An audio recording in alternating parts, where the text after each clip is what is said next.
ఓం నమో శ్రీ లక్ష్మీ వెంకటేశ్వరాయ శ్రీ మహాగణాధిపతియే నమః. ఉగ్రం వీరం మహావిష్ణుం జ్వలంతం సర్వతోముఖం నృసింహం భీషణం భద్రం మృత్యుర్నమామ్యహం. ప్రేక్షకుల నమస్కారాలు తెలియజేస్తూ మనం ఈ మాసం అంటే జూన్ నెల రాశులకి ఎలా ఉంటుందనేటువంటి విషయాన్ని స్పష్టంగా తెలుసుకుందాం. మరి గ్రహాల యొక్క పరిస్థితి చూసినట్లయితే మనకి మేషరాశిలో వృషభ రాశిలోకి వచ్చేటప్పటికి రవి ఉన్నాడు, మిథున రాశిలో గురుడు, కర్కాటక రాశిలో కుజుడు, మరి మేష రాశిలో శుక్రుడు, శనేమో మీన రాశిలో శని, రాహు కుంభరాశిలో కేతు సింహరాశిలో. ఈ విధమైనటువంటి గ్రహాల యొక్క సంచారం ఉండడం ద్వారా ఇది సర్పదోష సంబంధమైందని అంటూ ఉంటారు. ఏదైనప్పటికీ దీని యొక్క ప్రభావం వల్ల అవచ్చు మనం వ్యక్తిగతమైనటువంటి రాశులకి ఈ జూన్ నెల ఎలా ఉంటుంది అనే విషయాన్ని మనం బాగా ఆలోచిద్దాం. తద్వారా సులభమైన పరిహారాల ద్వారా ఈ రాశుల్లో ఉన్నటువంటి మనకి సులభమైన పరిహారాల ద్వారా తప్పనిసరిగా దానిని మనం చెడు ప్రభావాన్ని నివారించుకుంటూ సన్మార్గంలో వెళ్ళడానికి జ్యోతిషం ఒక లైట్లా మనకు ఉపయోగపడి ఎంతో ఉపయోగకరంగా ఉంటుంది. ఇది హ్యాండ్ బుక్ అంటారు, కరసాధన లాంటిది పంచాంగం. చేత ఖగోళంలో ఉన్నటువంటి గ్రహాల ఆధారంగా తీసుకుని చెడు వస్తుందనేప్పుడు జాగ్రత్తలు, మంచి వస్తుందన్నప్పుడు కొంచెం వేగవంతంగా వెళ్ళి మన విజయాన్ని మనం సాధించగలుగుతాం. చెడు వస్తుందన్నప్పుడు ఏ సులభమైనటువంటి పరిహారాల ద్వారా దాన్ని మనం నివారించుకోవచ్చు అనే ఆలోచనతో ముందుకు వెళ్ళాలి. దీన్ని ఒక గైడెన్స్గా మాత్రమే స్వీకరిస్తూ మనం వెళ్ళినట్లయితే తప్పకుండా మన విజయాన్ని సాధించగలుగుతాం. రెండవ విషయం, ఉద్యమే నైసిత్యంతి కార్యాడిన మనోరథై.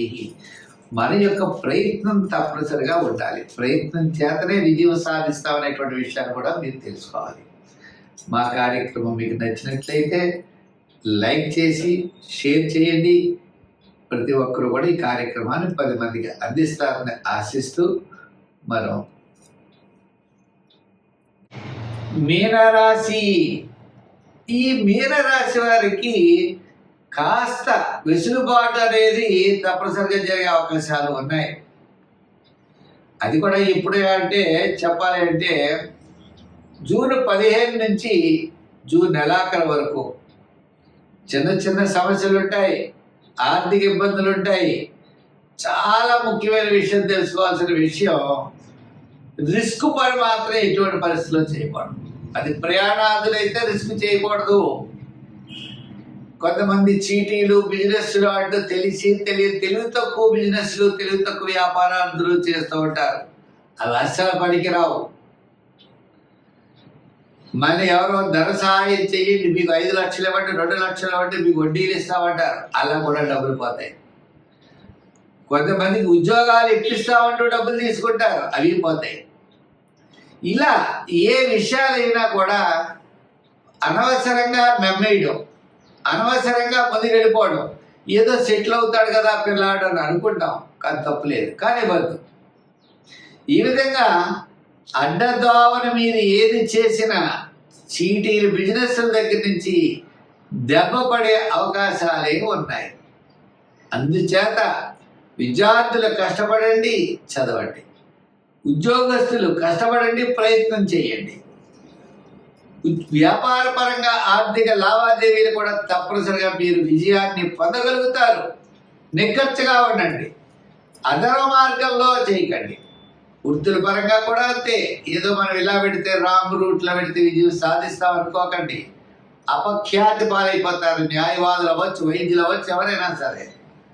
వ్యాపారపరమైన విషయాల్లో కూడా ఇదివరకు ఏదో సరుకు కొనేవాళ్ళం, అప్పుడు 10 రూపాయలు లాభం వచ్చేది. ఇప్పుడు అటువంటి సరుకు కొనే ప్రయత్నాలు చేయకూడదు. నిజాయితీగా ఉన్నట్లయితే తప్పనిసరిగా మీకు శని భగవానుడి యొక్క అనుగ్రహం తప్పనిసరిగా ఉంటుంది. జూన్ నెల మీనరాశి వారికి కొంత అనుకూలమైన వాతావరణం ఉన్న కారణం చేత అనవసర అనవసరమైన వ్యవహారాలు రిస్క్ చేయకండి. ఎందు గురించి అంటే జూపిటర్, శాట్రన్ వీటి యొక్క బలాలు లేవు, రాహు యొక్క బలం లేదు. ఏ విధంగానూ మనకు బలాలు లేనప్పుడు, మనం గ్రహానుకూలత లేనప్పుడు మనం విడితే తప్పనిసరిగా ఇబ్బంది పడే అవకాశాలు ఉన్నాయి. మరి నవగ్రహ ప్రదక్షిణ చేయండి, నవగ్రహ స్తోత్రాలను పఠించండి. ప్రతిరోజు శివాలయానికి సాయంకాలం వేళ వెళ్ళి ప్రదర్శనాలు చేయండి. సోమవారం అటువంటి ఉదయం సమయంలో వెళ్ళి స్వామివారికి పాలాభిషేకం పాలు సమర్పించండి. సంఖ్యల్లో 3 ఎక్కువగా, 4 సంఖ్యలు ఎక్కువగా వాడండి. గోల్డ్ కలర్ ఎక్కువగా వాడండి. అలాగే తెలుపు కూడా మంచిది, తద్వారా మీరు విజయం సాధించగలుగుతారు. దానాల్లో తిలదానం చేయండి. నువ్వు పప్పుండలు కాకులకి పెట్టండి, బెల్లం కూడా పెట్టండి. చీమలకు పంచదార వేయండి. దానాల్లో నల్లని వస్త్రాన్ని దానం, తిలలు దానం చేయండి. సదా శని భగవానుడి యందు కృతజ్ఞత కలిగి ఆయన ఎక్కువగా ఆరాధించండి. ఆయన స్నేహితుడైన హనుమంతుడిని కూడా పూజిస్తే తద్వారా మీరు విజయం సాధించగలుగుతారు. అవకాశం ఉన్నప్పుడు నల దమయంతుల యొక్క చరిత్ర వినండి. దాంతోపాటు మీరు కాశీలో ఉన్నటువంటి కాలభైరవాష్టకం ఉంటుంది. ఆ కాలభైరవాష్టకాన్ని కూడా రోజు వినడం ద్వారా మీకు గ్రహానుకూలత పెరిగి మైనస్లోకి వెళ్ళరు, అలాంటి ప్లస్లోకి పెడతారని కాదు, ప్రమాదాలు మాత్రం తప్పుతాయి. అంతా కూడా ఆనందమయమైనటువంటి జీవనంతో ముందుకు వెళ్ళగలుగుతారు. స్వస్తి. మకర రాశి. ఈ మకర రాశి వారికి అదృష్టకాలం నడుస్తోగా అన్నట్లుగా జూన్ నెల అత్యంత వైభవంగా ఉంటుంది. అన్నింటా విజయాన్ని సాధించగలుగుతారు. విద్యార్థులకి చక్కని ప్రోత్సాహం లభిస్తుంది. ఉద్యోగస్తులు కూడా అధికారుల యొక్క మెప్పు పొందుతారు. రాజకీయ నాయకులు కూడా ఎంతటి కష్టమైన విషయాన్నైనా మీరు చాలా సులభంగా పరిష్కరించగలుగుతారు. వృత్తుల పరంగా కూడా డెవలప్మెంట్స్ ఖచ్చితంగా కనబడుతున్నాయి. అంటే వ్యాపారపరమైన, ఆర్థికపరమైన డెవలప్మెంట్స్, అభివృద్ధి ఈ నెలలో కనబడుతుంది. అంటే జూన్ నెల ఈ యొక్క మకర రాశి వారికి అత్యంత యోగదాయకంగా ఉన్నది. అంటే వార ప్రారంభం నుంచి కూడా, అంటే మాస ప్రారంభం అనుకోండి, మాసాంతం వరకు కూడా ఆర్థికపరమైనటువంటి అనుకూలత కనపడుతుంది. గతంలో ఉన్న రుణ బాధలు తగ్గుతాయి, చికాకులు తగ్గుతాయి. ప్రతి పని యందు శ్రద్ధ పెరుగుతుంది.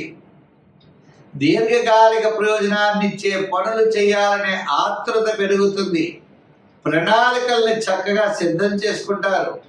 ప్రణాళిక అనుగుణంగా మీ కార్యక్రమాలు మీరు నిర్వర్తిస్తారు. తద్వారా విజయం మీ చెంతనే ఉంటుంది. అది గృహ నిర్మాణాలు అవ్వచ్చు, వివాహాది విషయాలు అవ్వచ్చు, డెవలప్మెంట్స్ అంటే ఉద్యోగ వ్యాపార వృత్తుల్లో డెవలప్మెంట్ అవ్వడానికి విధమైనటువంటి ప్రయత్నాలు అవ్వచ్చు. ఏదైనా మానసికమైన ఆనందం, సంతోషపరంగా మీరు ముందుకు వెళ్ళేటువంటి మాసం జూన్ నెల. తప్పనిసరిగా అన్ని విషయాల్లో కూడా మీరు జాగ్రత్తలు తీసుకుంటూ ముందుకు వెళ్ళండి. విజయం తప్పనిసరిగా సాధించగలుగుతారు. సంఖ్యల్లో మనం ఎక్కువగా 6, 8 సంఖ్యలు ఎక్కువగా వాడండి. లైట్ బ్లూ కలర్ ఎక్కువగా వాడండి. తెలుపు కూడా వాడుతూ ఉండండి. అయితే మరి ఆరాధన ఏం చేస్తే బాగుంటుంది? బాగా మన సక్సెస్ కావాలి అంటే చిన్న చిన్న ఇబ్బందులు పెట్టేవాళ్ళు కూడా ఉంటారు. మనకి రావాల్సిన డబ్బులు చేతికి ఒక్కోసారి ఎందుకు గురించి అంటే మన స్నేహితులే నమ్ములతో మనం మోసం చేయడానికి అవకాశాలు ఉన్నాయి. అందుచేత దుర్గా సప్తశిలోకి చదవండి. శుక్రవారం నాడు అమ్మవారికి గారెలు నైవేద్యం పెట్టండి. అమ్మవారి యొక్క దేవాలయాలకు వెళ్ళండి. శక్తి పీఠాలని దర్శించండి. అమ్మవారి యొక్క అనుగ్రహం పొందితే తప్పనిసరిగా విజయం సాధించగలుగుతారు. చేత అమ్మవారికి ప్రీతైన చిత్రాన్నం అంటే పులిహార